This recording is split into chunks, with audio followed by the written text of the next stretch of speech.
Historical Society. I just want to welcome you here. I know it's a tough time to come out on such a glorious day, but we really appreciate that. I just want to point out, the fire exit's obviously behind you and on the side, and if you could silence your cell phones, we'd all appreciate it. I'm going to introduce, one other thing I want to say is that the archives, I don't know if you've seen all our signage, but the archives are open on Wednesdays from 10 to 3 through August 31st. So if you want to come down and check out what we have as artifacts, please do so. I'm going to introduce Ann Doyle, who is our archivist right now. And she and her husband Tom have been working hard with Joe. And I just want Ann to introduce Joe tonight and the program.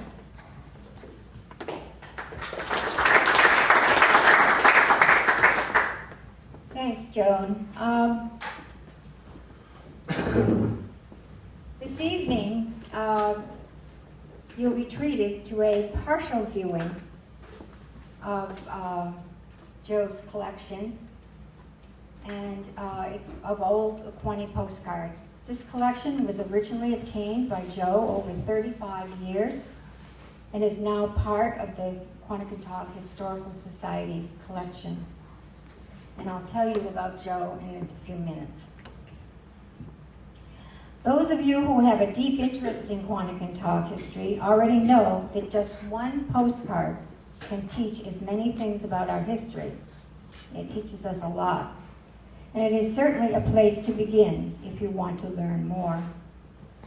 As you will learn from Joe, even the postmarks give us interesting insights into our history. During Quonnie visits, sending postcards back home to friends and relatives was a common pastime in the late 1800s and the first half century of the 1900s. There are some avid card collectors even in our midst here tonight. I was hoping maybe a couple of others were coming. Competition thrives in bidding on eBay. Most, but certainly not all, of our Quonnie postcards are taken from photos of the West Beach area because this was the first area of Quonochontaug Neck to draw people to enjoy a short vacation at the ocean starting in the 1880s. There were inns and hostels and hotels in the Breachway area that could accommodate several tourists during a night or a week. It was the first time in modern history that people who worked in the mills and therefore were not tied to their farm could enjoy a few leisure hours or days each summer to travel elsewhere. Quonnie was nearby and they came, first by train and by horse and buggy, later by car. I hope you will enjoy our presentation. Joe will relay his knowledge of the history of the postcard itself and how it evolved through the years. And then I will follow up with historical information shown on some, but not all, of the postcards. There is a display on the easel right here, over here, and it shows most of the postcards you will see tonight. Please come up after the presentation and identify particular ones if you have a question about them.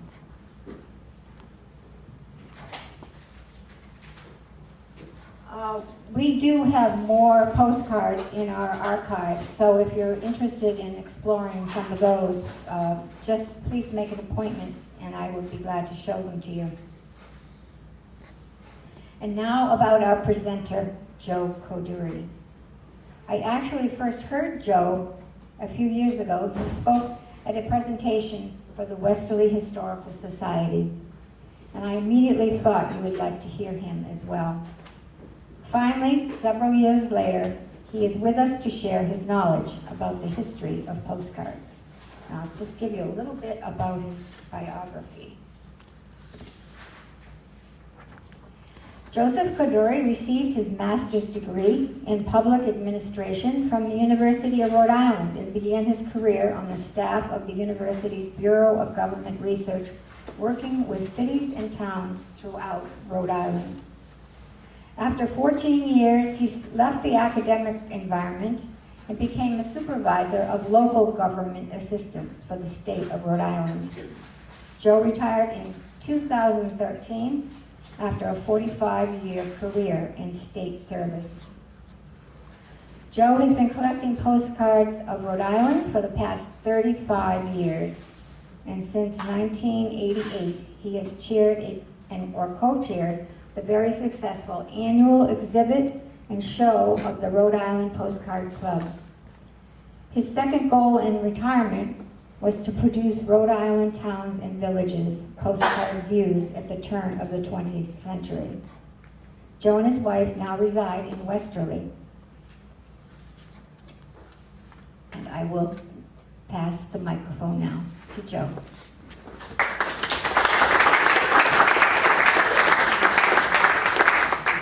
Thank you, Ann. Can you hear me all right? Yes. Yep.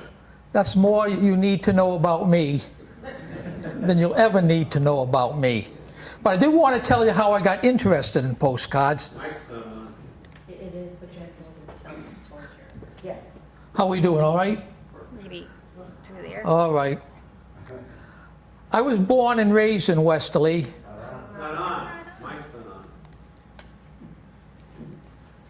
Good thing our technical. There, is that it? How we doing, all right? Is that better? As I said, I was born and raised in Westerly, and during those early years, the local paper, the Westerly Sun, had before and after pictures of places in downtown Westerly. I was brought up in the 1950s, so the before pictures were back around the turn of the century. And I always was fascinated by seeing the way things looked back in the good old days. Well, fast forward 35 years, and I was asked by a friend if I wanted to go to a postcard club meeting. Well, I had nothing else to do that day, so off I went. And I found all these early postcards, some of which I had seen in the Westerly Sun in my early years. So I jumped in, and I started to buy as many postcards as I liked. And I got to a point where I couldn't find any more that I didn't have. But while I was looking, I found all these postcards of other curious places in Rhode Island: Adamsville, Round Top, Pasco, Greene. So that kind of caught my interest because I've been always interested in Rhode Island history anyway. So I started buying those. And as they say, the rest is history.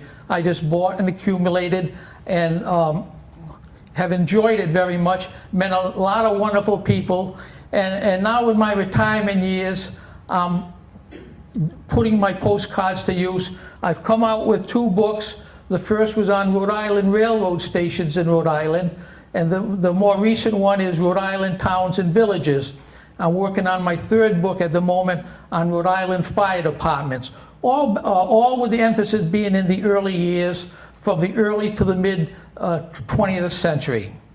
So anyway, that's enough about me. And tonight we're going to talk a little bit about the development of postcards, but I'm sure that most of you are here because you want to see postcard images of your favorite place in Rhode Island, Quonnie. And I can tell you, as I searched for Rhode Island cards over 8 or 10 states in the past 35 years, I could always find somebody that wanted Quonnie cards. Got any Quonnie? So I was familiar.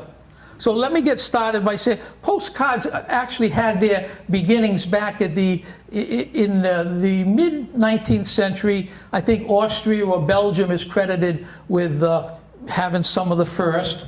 But the coming out day for postcards in this country was basically in the 1890s during one of I think it was the Columbian Exposition, and in the beginning they were kind of controlled by the government. Printers couldn't really do anything with them until 1898. And back in those days, they were called private mailing cards, or souvenir cards. And you can always tell the earliest published ones by the indication on the back. Now, in the beginning, the back of the reverse of the postcard could only be used for the address. So if you had a message to send to somebody, you can see what happened. And I can tell you, having looked at millions of postcards, we're not fond of that. That card isn't too bad, but it's the best example I could find in the Quonochontaug collection. Sometimes the writer just wrote right over the image, and we postcard people don't like that. Anyway, and then in 1907, they came up with what we call, here's another example of that. Does anybody here know where that is? That's what I was going to ask. I want you to help me out too, if you can, because there's some of these that we're not sure where they were taken. Does anybody have any idea about that? We think it's around the Post Road, West Beach Road area.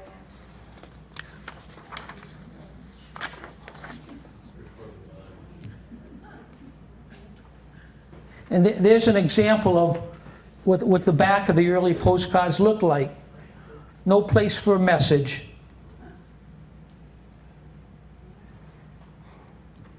This is an interesting back of an undivided back, because it shows you how the postcard traveled. It started out being postmarked in Providence, then to Natick, and then to Aden. Well, I got to tell you a little story about Aden. Does anybody know where Aden is? Well, Aden, because I was doing my village book, I said, well, I have to get some postcards of Aden, because there it is. So it turns out Aden is not a village. Aden it's a summer post office that was located in St. George's Hotel in Quonochontaug. It was only open for 3 years, and just during the summer months. But there's a lot of Quonochontaug postcards that are postmarked Aden. But boy, was I surprised when I couldn't find a village. I figured it had to exist. It had a postmark. Yes, ma'am. From Providence to Niantic, Connecticut? No, Niantic, Rhode Island. That's Bradford today. Bradford. Today's Bradford. Oh, so there were two Niantics, one in Connecticut. Oh yeah, oh yeah. That's not uncommon. It was the Niantic train station where people came in before they got here. They take the horse and buggy from. And for those of you that just have to know more about Aden, I'll share a couple of points with you. Aden was named after Aden B. Capron. He was a Rhode Island state rep from the 2nd Congressional District, and he was friends with the owner of you guessed it, the St. George Hotel, and they got together, and somebody convinced somebody that they ought to have a postmark for mail at the St. George Hotel. And like I said, it was only open from 1904 to 1907.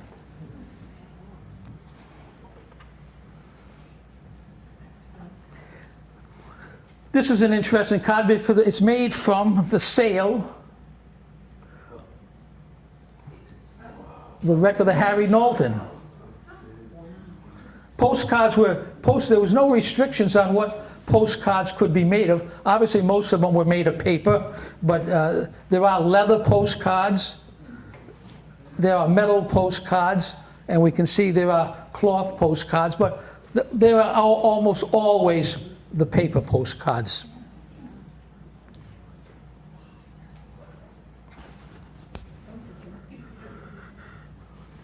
This is just another example of an undivided back postcard.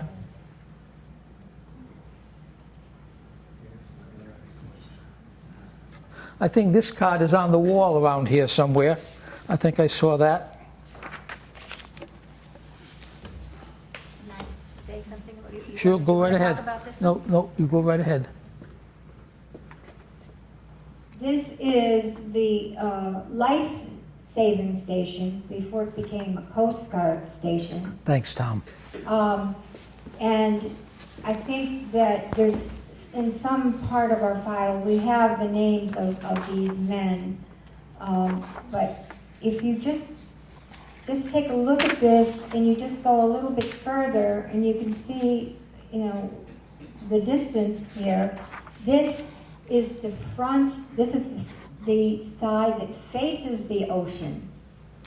And you can tell because that is the breachway, the old breachway.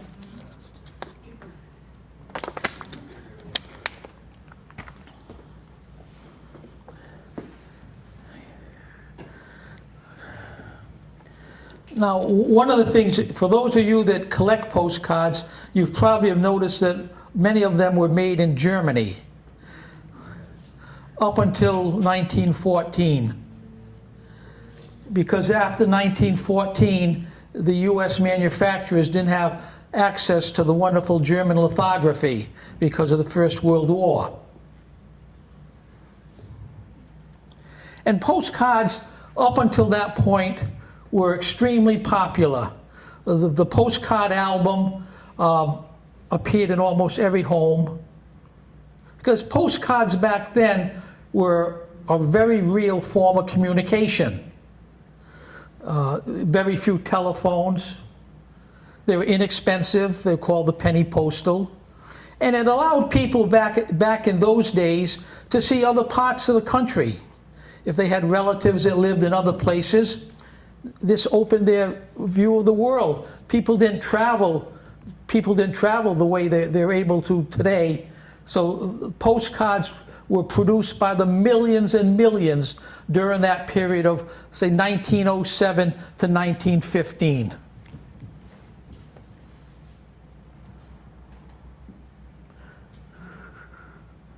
I showed this one mostly because it looks like it's got a railroad postmark in the upper left there. Once again, it's a divided back. Now I showed this card because look at the wonderful description the manufacturers of that postcard gave about the image which is on the front of it. Everything you'd ever want to know about that image.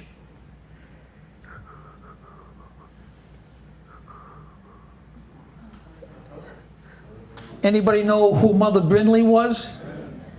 Heard of her and her ice cream? So who has not heard of Mother Brindley?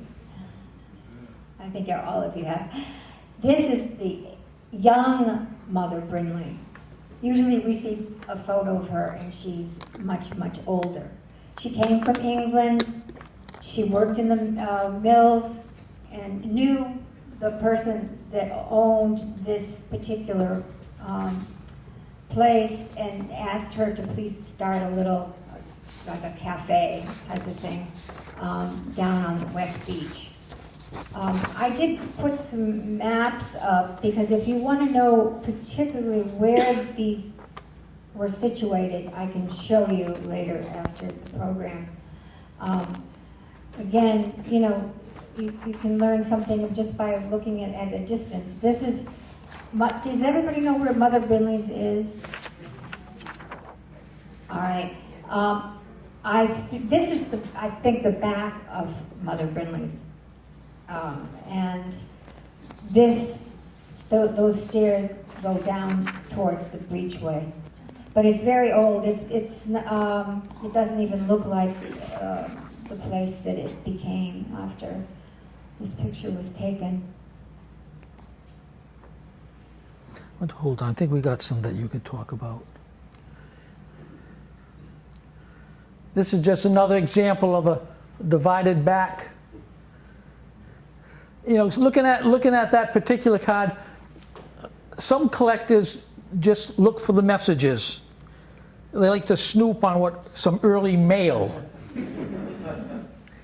As odd as that may seem to some of us, there are collectors out there that just collect the backs. They look for interesting messages, and those messages, they can run the gamut. Believe me, there's you can find a lot of personal stuff on there too. But they also are an insight into the times, the way things were back then.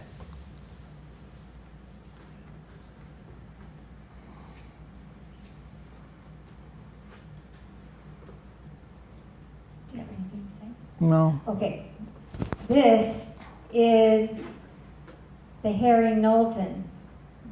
That's the sale that the postcard that you showed before Yep. came from. We have downstairs in the archive space a display now of this sea disaster. It was in 1907, and this Harry Knowlton, it collided with a steamer, and the steamer sank, the Larchmont, and the Harry Knowlton was able to ease its way over to where the life-saving station was. And this is the Quonochontaug life-saving crew here, trying to help out. This would be where the old Coast Guard, the old life-saving station was located. I think right now we just have some random images that were pulled from the Historical Society's collection, showing different views of Quonochontaug. So these are all, look at the nice quality of the lithography in these earlier postcards. This is one of the postcards that's not of West Beach. This is the west end of East Beach. The line right here beside this cottage, this is where Central Beach is now. That's East Beach. And Ann makes a good point. You know, the manufacturers of postcards, they had to have made mistakes. I mean, there were places all over the world, and the fact that says East Beach is a good example of that. I've got cards in my collection that aren't titled properly. I find several of them are not titled Right. correctly. So, you know, I think we have a couple of examples here that I'm not too sure about. Right. Yeah, okay. Do you want to say? No, I don't have nothing to say. All right. Now, this is obviously not West Beach either. So, does anybody know what section this is? Yes. Yeah. So, the nuns' retreat place is right here now. There was a fire in 1917. 1919. Okay, 19. I was going to say 17. 1919. Thanks, Bruce. I talked to a relative of the people that owned that, and he finally gave me the story of how that all happened. What happened was his grandmother and his mother, who owned the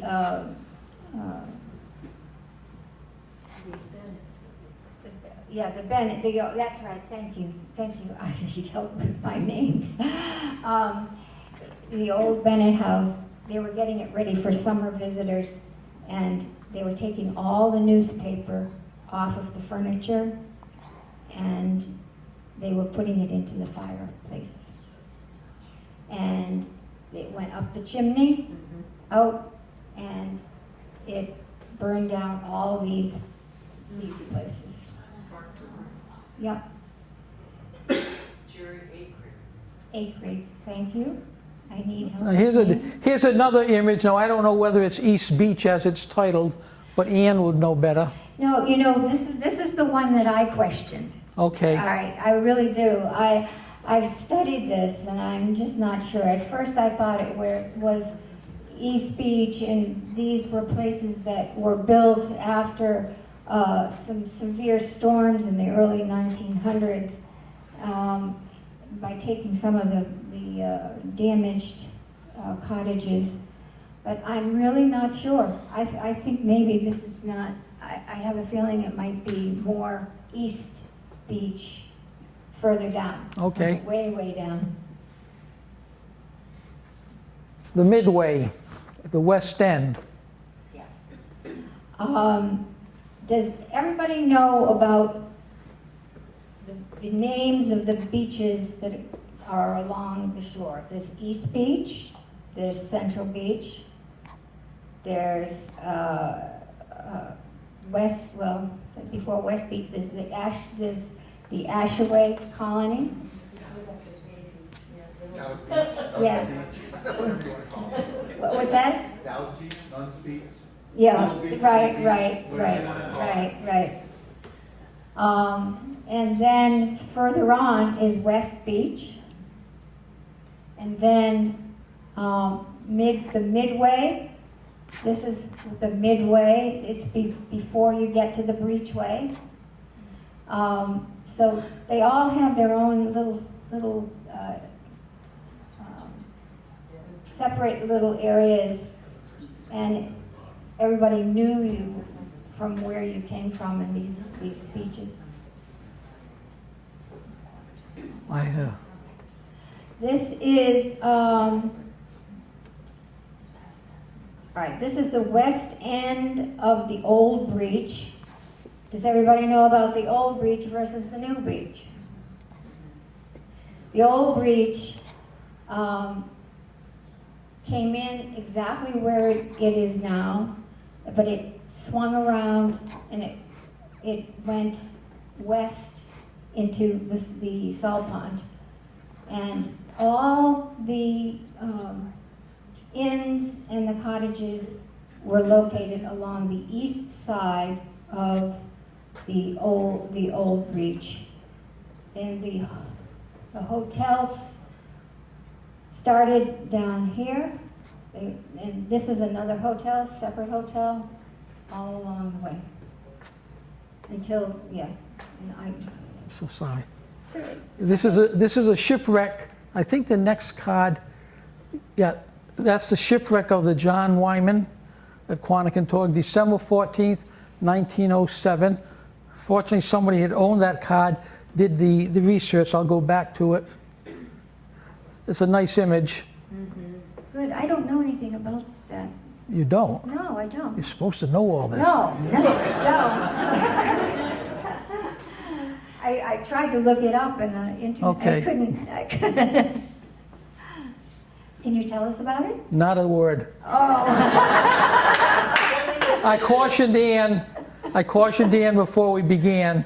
I can tell you about postcards, but I know next to nothing about Quonochontaug because you can't know everything about everything. So I said, that's your department, Ann. I'll talk about the development of postcards. Most likely it was a coal barge. Most likely.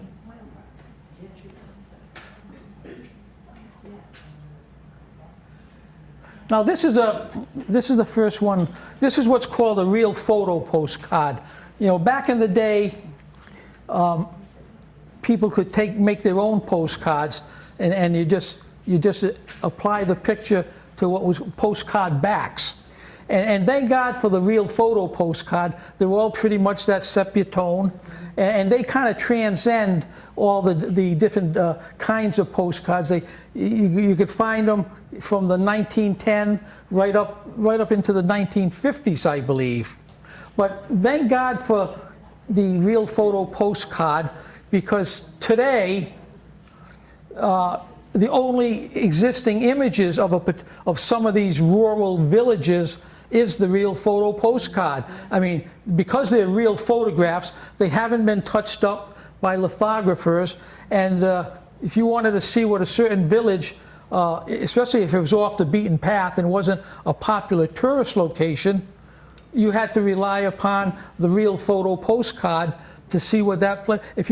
I don't think I have like this. There's some out in Western Coventry. There's a village called Summit, Rhode Island, and there are some wonderful real photo postcards of Summit, Rhode Island.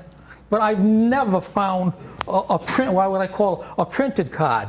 And so the real photo postcard is a godsend to people interested in history and architecture and the way things really look without being touched up, because the postcard manufacturers sometimes would take liberties with the image. They could air block out things, they could add things. I've seen it right in my hometown, where I know there's been a certain building next to another building, but the turn of the century postcard image just shows the building. So, but the real photo postcard is the way it was. Does anybody know what this is? What this was called, or where it was? Says the St. John's Yeah, the Breakers. Do you know where it was? on the bridge. It was right on the breachway. All right, but what was interesting with the postcards or any photos is the fact that at some point this was the whole hotel right here, and then they bought the cottage next to it, and then they added it. So it looks very different depending on the timing of the photograph. And one thing I can add about real photo postcards, shortly after I got into postcard collecting back in the 1980s, the real photo postcards were kind of looked down upon by postcard collectors. Everybody liked the pretty colored printed ones that came out of Germany. Today, it's a different story. The real photo postcard is for the most part here, the more desirable postcard for many of the reasons I've already stated. But like I said, back in the 40s and 50s, the collectors, at least the collectors, were more keen on the colored cards. It's the good issues and the good gems are in the real photos.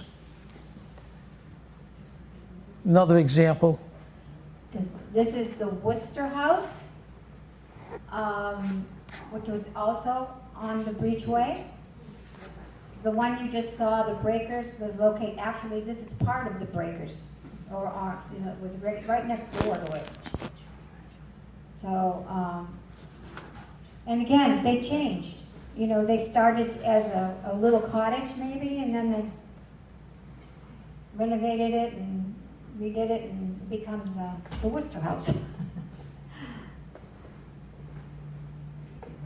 The other thing I might add, you'll notice that the title on this says 89, and I pointed this out to Ann when we first got together to put this presentation together. Quonochontaug is fortunate in that some unknown, at least unknown to me, some unknown postcard photographer. I've got postcards of real photo postcards.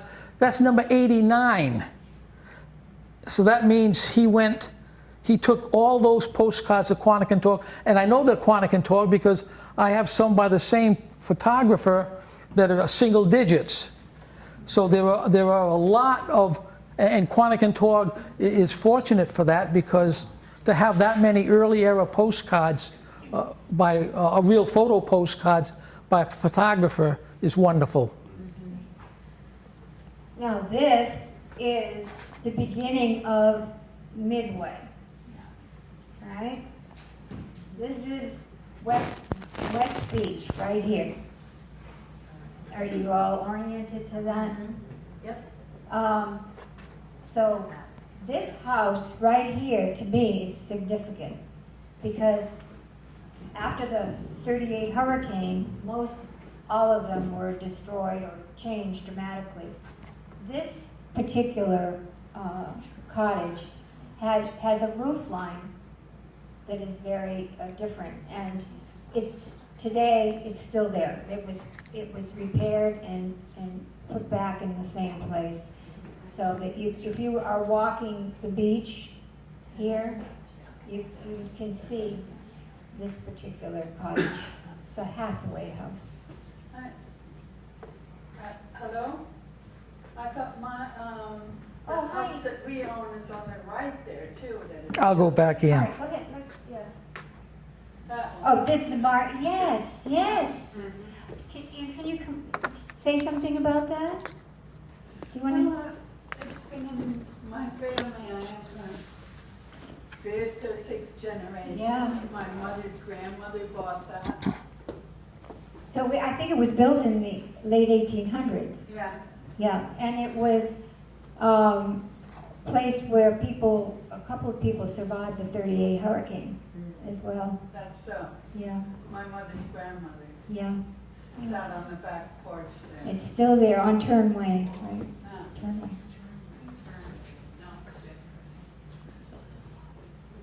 Okay.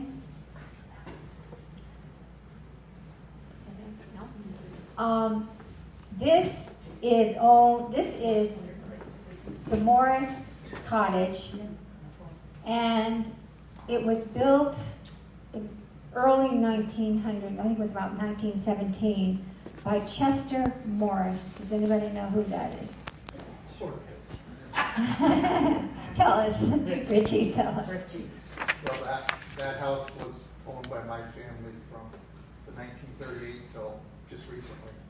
Well, that was torn down right after the 38 hurricane, and there was the servants' quarters in the garage was behind it, and that's still standing today, right now.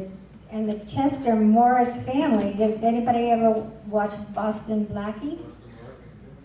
That was him. Chester Morris was the actor, and that was The his house was family. actually built by his father, I believe. Yeah, right.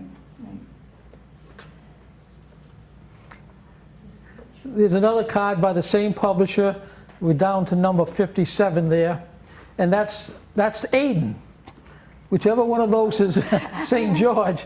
That's where the Aden post office is located. I believe it's the tallest building is St. George, I think. Well, there's one called the Summit, which is a little bit higher, but it might be the tallest building itself. I don't know. I mean, in this image. I see what you mean. Okay. Who was the photographer? We don't know. I don't know. Okay, because once you became aware of the numbers, I was wondering if you were able to thread the needle to get the. I've looked through books that listed postcard photographers, but some of them kept a very low profile. They probably had a good business going, and they went around and sold their wares. But like I said earlier, Quonochontaug is blessed by having such a long series of real photo postcards. Now you look at this and you think, well, what can this teach me? First of all, do you recognize this place? This is the back of Mother Brinley's. That postcard that you saw at the beginning where she was a young mother. This is the back of it. Then there's a path that came here. This was the beginning. See the stairs here is the beginning of the boardwalk that went around and then to the east. And also, oops, wait a minute. sorry. One more thing. The boats in front of all these hotels or rooming houses, do you know why they were there? To get the people to the beach on the other side. Right, exactly. Quonochontaug Beach was in front of the life-saving station. That was where everybody went to swim. But with the breachway there's a couple of ways that they could get there. If it was low tide, we used to walk across. But at high tide, they needed boats. So all the hotels, the inns, needed a boat to get people to the beach. And if you were lucky and showed a little leg, you might get the coasties to come across and throw you across. That was a pastime of many ladies, I know. They tried to attract the attention of the crew over in the life-saving station so that they could get the ride that they wanted.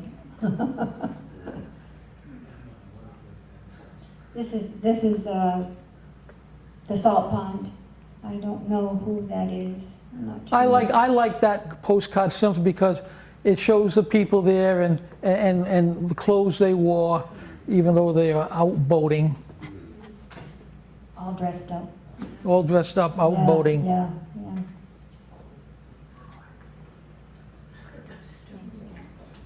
All right. This is the King Cottage. And Oh, I'm sorry, it's, well, it's, slideshow is going wild here, wait a minute. Where's my technical man when I want it? There we go. There we are. The breachway had started over here, and it swung around. It went by all those hotels, swung around, going into the salt pond in this direction. Today, the present breachway would be going right through there. That's where it was located. And it was, again, it was added to. It was, Bill's Island behind? yes, probably. Yeah, it should be There, there, yeah. Over to the left. Right, to the left. to Over the to the left. left, yeah. No. Or where do you think Bill's is?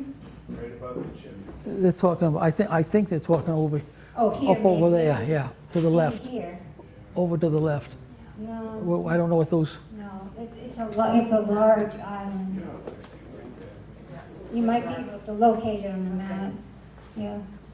But again, the King Cottage started out as being just one structure, and then there was another structure here, and they just combined them.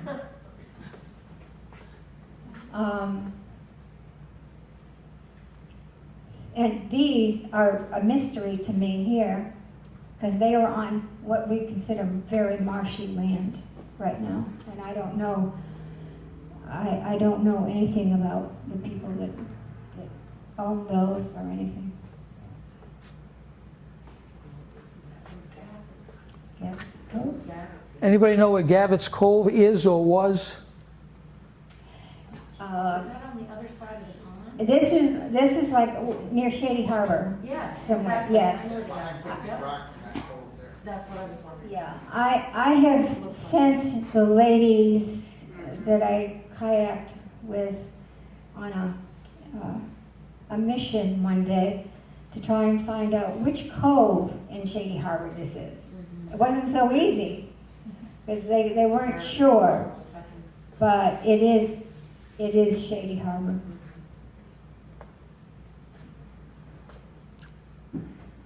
Another view of Midway. All right, Midway.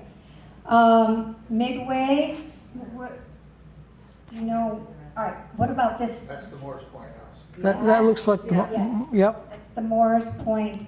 yep. And the house behind it is the barn. Is that right? And that was the servants' quarters, right? Chauffeur's quarters, yep. Yeah, yeah. And this is where the Quonochontaug Inn was. This is where the fire was that we told you about. It's down a little ways there.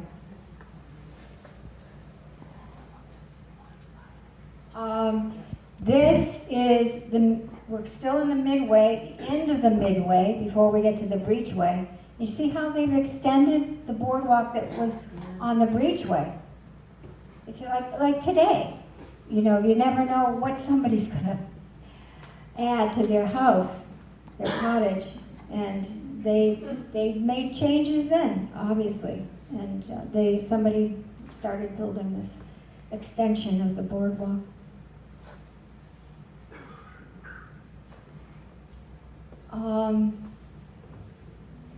Orient you at the end of this is the Breachway, Eldridge. Oh, sorry. Okay,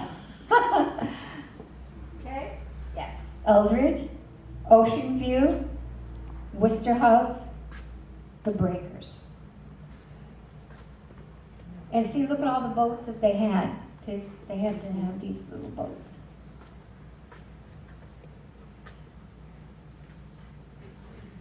Kenyon House. Yeah. Kenyon House was actually, it was on West Beach Road. This eventually became the Seabreeze Inn here. But before that, it was a farmhouse owned by, they called it the Hoxie Farm. But it was a Stanton, it was a person related to a Stanton or married to a Stanton. And they ended up being able to have this property for their own farm. And there were slave quarters in there, G's house, slave quarters. And then in the late 1800s, they realized that they could earn money by having people stay at their place. So they added this and became an inn.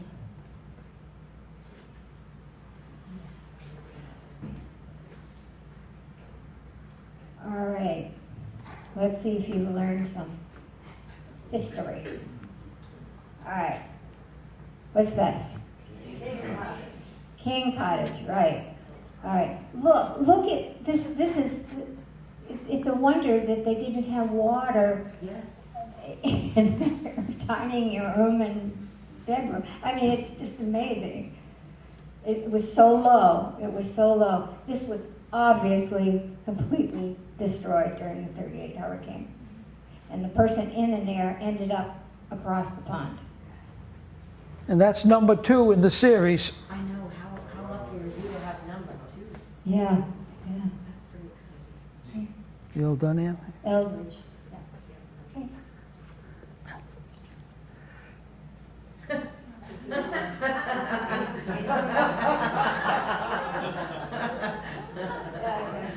I included that card for the message. They did have a sense of humor back then. Wow. Nothing else, nothing changes. And getting fat.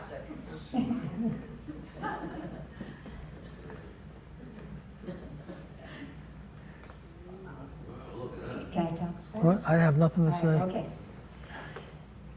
Now, does anybody have an idea of where this is? Is that at the end of the Breachway? West Beach Road? No. No.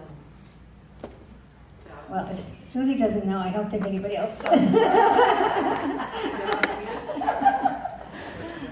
All right. What?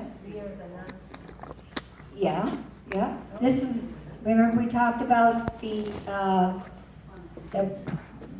Bennett cottage that burned? That's the back of it. No, this is the only postcard I've ever seen of the back of an inn or a rooming house. What's the name of the cottage? The Bennett, this is the new Bennett. This is the new Bennett. There was an old Bennett that they expanded, and now this is the new Bennett. This was part of the Ashaway group.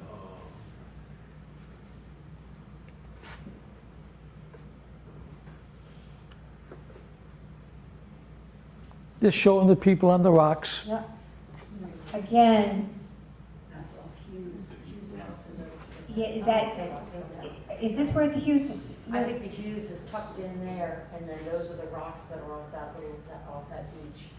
That's what I would say. All right. Well, this is the Hathaway house that I told you about. If you're walking, you can identify exactly where you are by the shape of that house, cottage. I think they called it Hollymere behind there that went out in the hurricane, all those cottages. You mean, that was down further here. Behind Picnic Rock. Behind, yes, but they would be down like in this area here, I think. Huh? Hollymere was several colleges. Yeah. Was the Mere and the Hollies, and that's at least two families. That's why they called it Hollymere. I know, but it was just one college. Great photograph. You want to talk about Well, that? this is what they call a bifold because you can see the crease in the middle. It was an elongated postcard, and it's a nice image, and we just included it for that reason. That gives you a good idea about the breachway, how it came in, and then before it, this is where it turned towards the west. Well, this is an example of what is called a white border postcard because you're all probably wondering, well, what happened when they lost access to the German lithography after World War I, and what they got is what we've called, or postcard collectors call, the white border postcard. It's no match in terms of the printed cards. It's no match for the German lithography, but it served its purpose from about 1915 into the 1930s. Most of the white borders were produced in the 1920s. But these types of postcards that I'm talking about, the line of demarcation from when they started and when they end isn't cut and dry. But the white border postcard was most prevalent during the 1920s. This is the only one of this type that I've ever seen. Do you have quite a few of these foldable ones? Some, but not of Quonochontaug. Not one. Just that one? And here's another example of the white border, like I said, which followed the golden era postcards of the early years.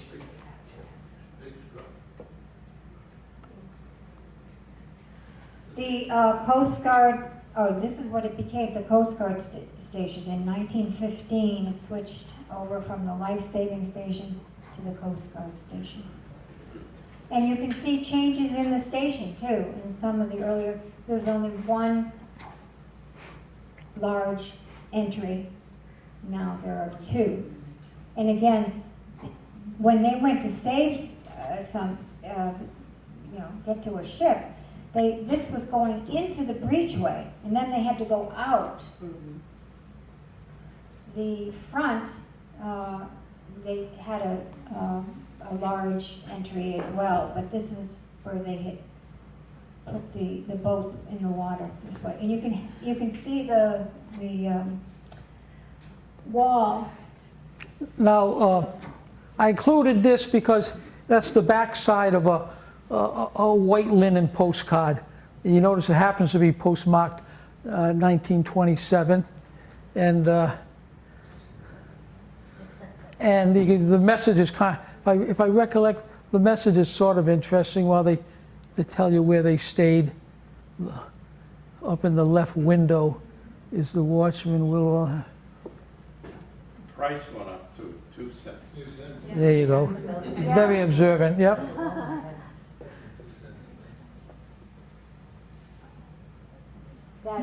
That is the front of the New Bennett. We just saw the back of it. Now that's the front of it. And this would be where the nuns' retreat place would be now.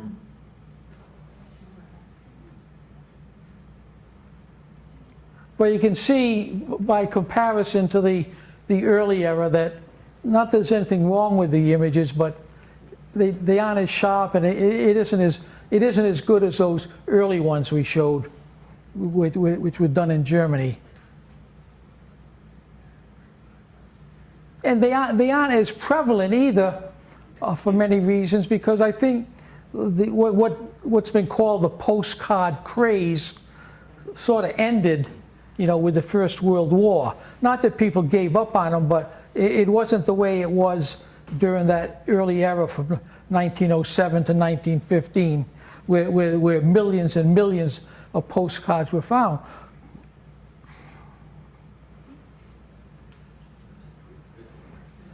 All right. Just another example of a white border.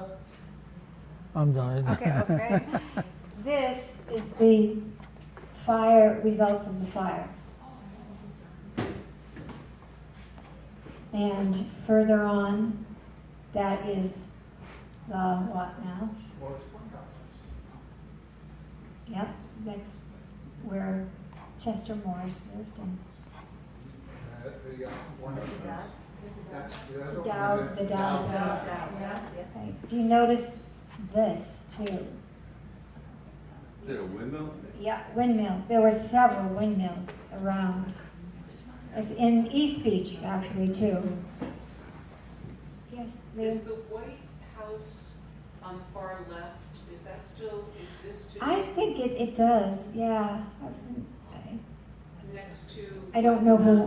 Retreat or a couple houses down? Oh, it's down further. It's down further. The nuns would be more here, right here. And that's one of the Babella's houses. It's on the. What was that, Rich? Babella's house. Babella's. That's on the Dowd Beach or whatever, it is, Nuns Beach. Okay. Thank you. It's still there.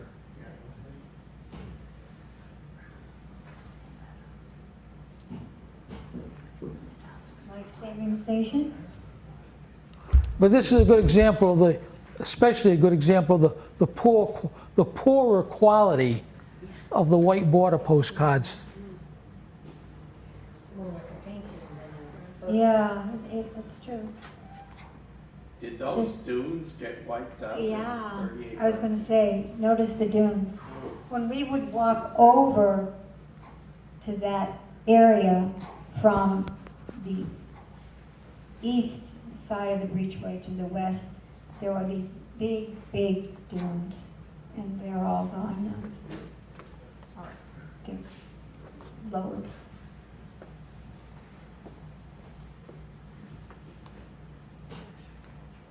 Just another example. Ashaway.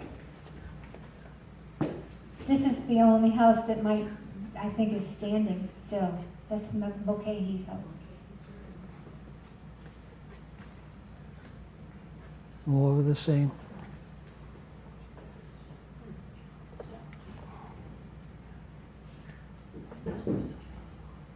And Yes. so how many hotels were down at the Breachway, do you know? Number-wise, Because there's a lot of buildings that look like hotels. And like Britt's, you know, there was a book out a while back about hotels. I don't know the exact number, but they expanded, they changed their form. Yeah. The Eldridge House went up, out, then, you know, the examples that we've shown this evening. Now this card, even though it still has a white border, this is what they call a linen postcard.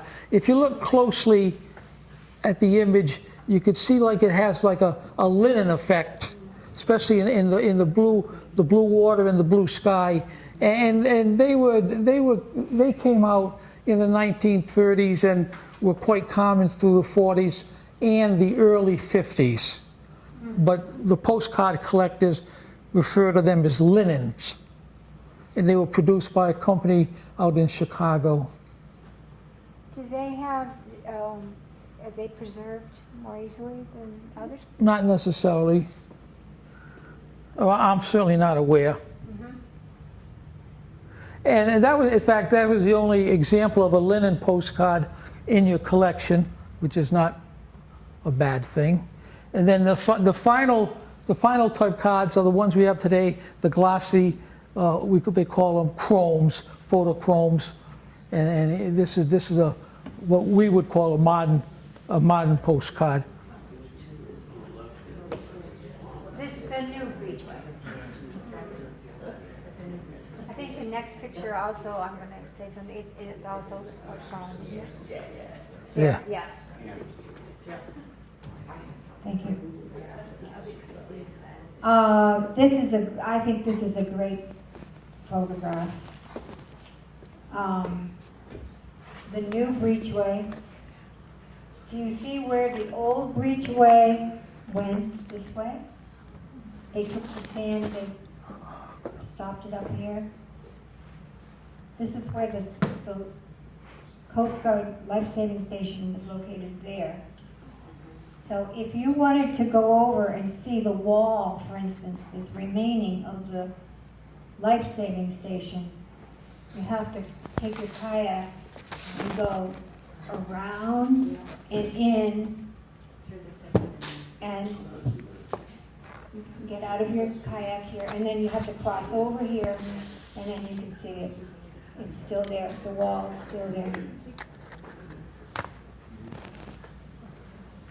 And let's see. That's There. that's it. That's it. That's it.